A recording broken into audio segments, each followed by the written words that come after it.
Praise the Lord. Welcome to this very wonderful moment and exciting time on TV. My name is Cletus Bassi, the Chancellor of Lead Impact University out of Denver, Colorado.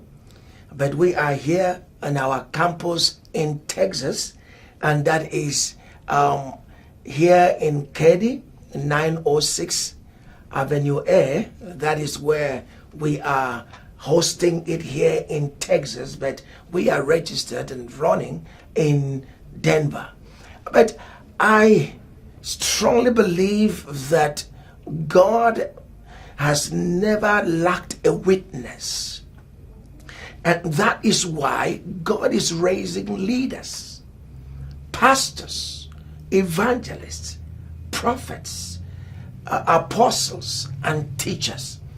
Why he is raising all of these is so that the work of God could be done properly, given to that structure, and also that the saints would have been trained, matured, so that no one will be found wanting.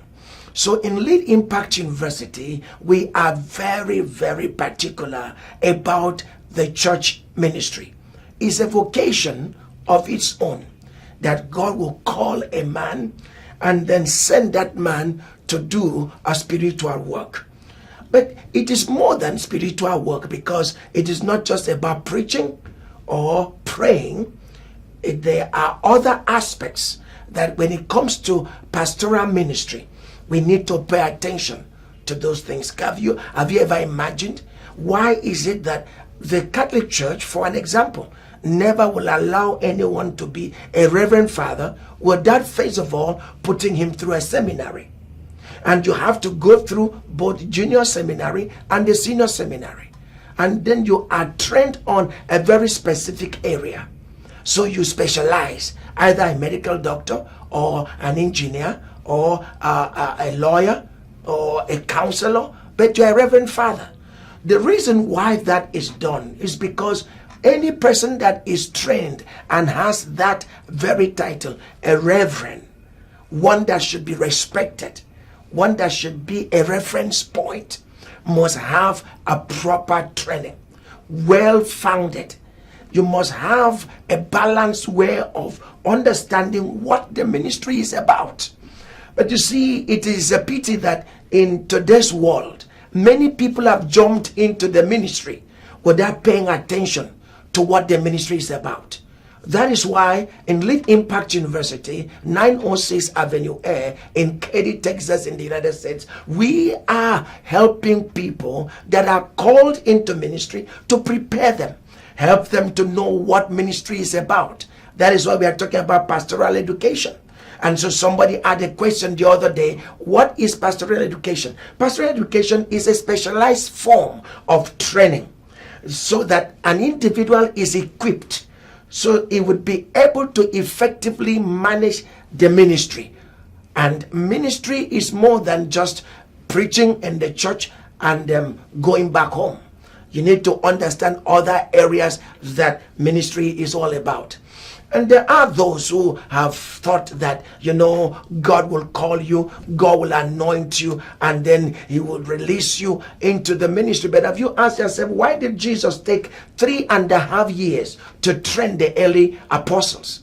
They were with him. He trained them. He taught them. He showed them how to do ministry practically. And then the disciples will say, why is it that when you are speaking to people outside there, you are talking to them in parables, but for us, you are explaining things? He said you needed to know so that you would have the understanding of the mystery of the kingdom. There are those who don't care about making out time for training, because for them, I have the anointing. But when you look at the purpose and goals of pastoral education, you will realize that pastoral education, at the very purpose and the goal of pastoral training, is to prepare an individual for effective ministry with compassion, whereby he understands pastoral care. Now, a pastor is a shepherd. So if you are talking about a pastor, you are talking about a shepherd, one who is able to stay with the sheep. we are taking it off as if pastor did not have, a background for which it came from. So when you're talking about a pastor, you're talking about a shepherd, one who knows the sheep. How many of you know types of sheep? I know one of these days I will take time to explain to you the 4 types of sheep, and then how you find that in the church. These different types of people are found in the church because that is what you find among the sheepfold. In the sheepfold, who are the sheep? What kind of sheep do you have? So you know how to handle each of them. A pastor is like a nurse who knows how to handle a patient, and will know how to take care of the patient when the patient is sick until the person is restored. Then you are told, now that you have your health back, please observe this, observe that, observe this. Now that is what a pastor does. He is a shepherd, he is a nurse. He knows how to nurture. Have you gone to the hospital and see how the nurse will be taking care of you? They will tell, oh, don't worry, it's just a small prick, you'll be fine. And they'll be just taking, the way they put their hands and then bring that thing. And even though it's going to pain you, they'll make it look as if, no, don't worry, you'll be fine. So a pastor must be able to be a man, a woman of compassion, must know what it takes to care for the little one. You remember when Jacob was coming back home and then sent a message to the brother Esau, and that he is coming back. He said, take this gift to him. So when the brother came, he said, no, don't worry, keep those things. God has also blessed me. Then he said to him, come, let's go. And he was ready to rush. What did Jacob say? Jacob said, no, I can't rush with you, because some of these sheep, they are lambs. They wouldn't have ability to rush like that. If we rush this sheep, they will be broken. We will lose some will die. So that is the heart of a shepherd. He's careful to know the state of the flock.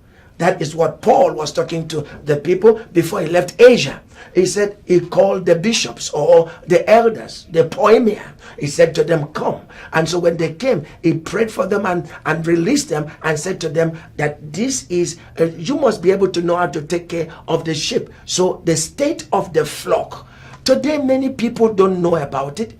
That is why the Bible is speaking in 2 Timothy chapter number 5 verse number 15, or chapter 2 please, verse number 15. It says, study to show yourself approved unto God. First of all, you must be approved unto God. So you study. A workman, that means that you are a craftsman in terms of craftsmanship. You are able to know how to handle those things. Have you seen a doctor who is a surgeon?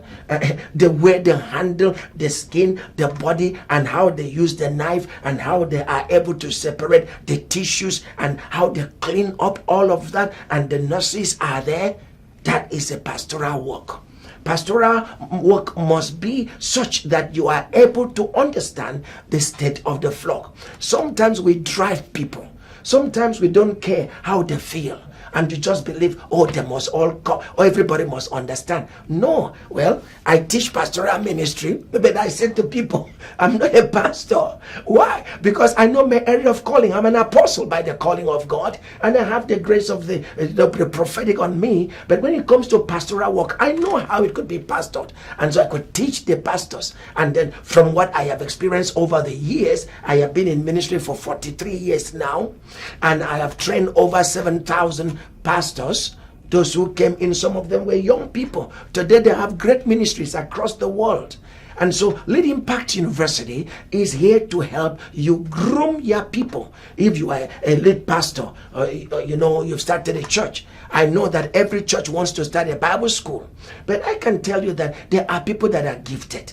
Can you trust us with your pastors? Can you trust us with your workers, your leaders? Can you trust us with them? Definitely they will come back to you better prepared. And so a workman that need not be ashamed, but rightly dividing the word of truth. So there is an aspect of the word, then there is an aspect of being a workman. So the workman is the one that works with the people. So a pastor must be compassionate. Pastoral care must have the ability to care about the people. Number two, he must be able to be a good leader. You see, if a pastor is not a good leader, he will not know where he's leading the people to.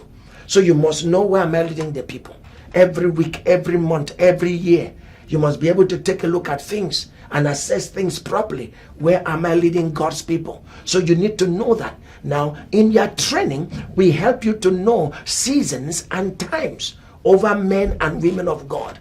How do I know which season I am as a pastor, as a man of God, or one who wants to enter into the ministry? I want to challenge people. Don't just enter ministry until you are ready. Yes, God has called you. Have you ever considered the reason why God would have to take Moses? That through what happened, he had to throw him back into the wilderness. And for 40 years, Moses must have now to learn how to manage people. But God taught him through the sheep. He raised him and made him to go teach him, taught him how to handle the sheep.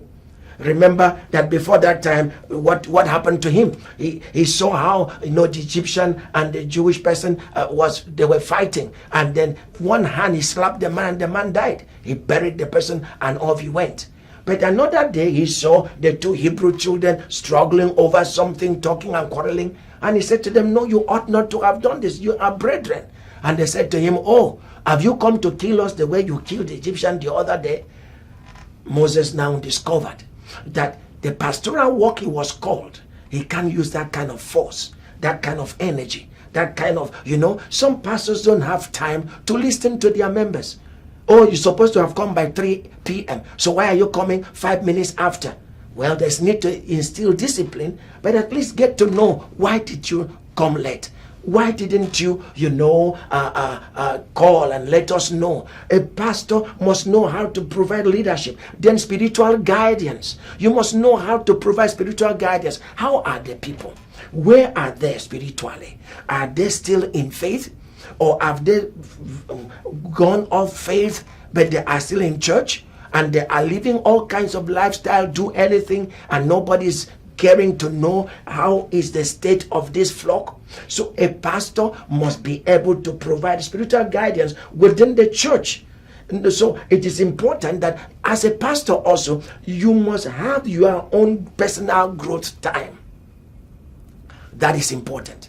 Personal growth time. Now, because also there are so many who are living their own vision, live their own lives, do their own thing.